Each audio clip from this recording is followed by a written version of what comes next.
Alors c'est intéressant. Moi, je me considère pas chaman. Je considère utiliser des outils chamaniques et être passionné par ça. Euh,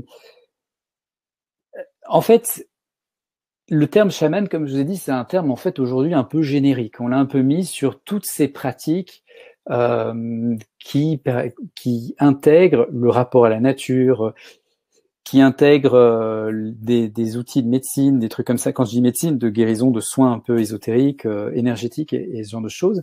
À l'origine, même au sein d'une même communauté, il y avait différents chamans.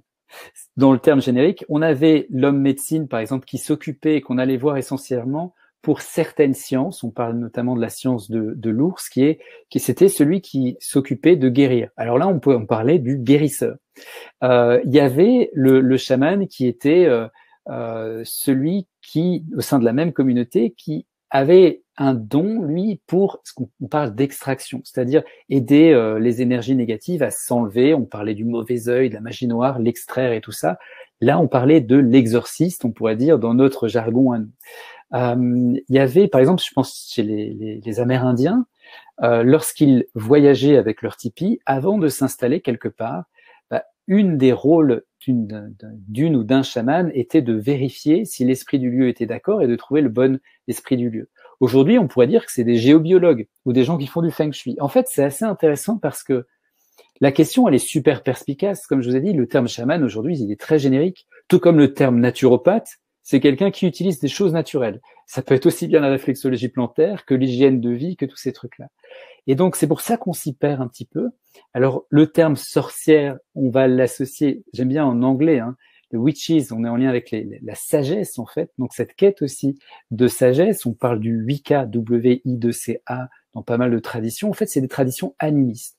Et on peut dire, dès qu'on est dans ce que l'Église considère les traditions païennes, hein, pas bien, et tout ça, qu'on est en ce rapport au vivant, ces traditions animistes, ben on est un petit peu avec ce chamanisme et en dessous, on va avoir des sous-catégories. Le guérisseur, euh, celui qui fait de la divination, l'oracle.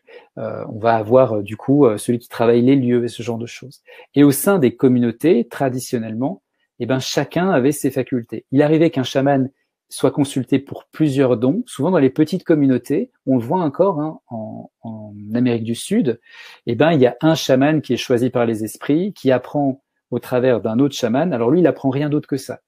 Pour devenir chaman dans certaines communautés, ça dure entre 15 et 20 ans. Hein. Sinon, on n'est pas chaman. Ou alors, il faut l'avoir été dans une autre vie et du coup, on est reconnu par les esprits. On voit ça dans le film de Corinne Sombrin, Un monde plus grand.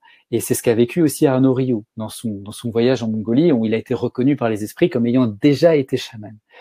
Mais du coup, en fait, il y a plein de termes que l'on va mettre derrière. Je pourrais dire, globalement, le terme chaman, c'est vraiment celui qui est en lien avec des forces de l'invisible.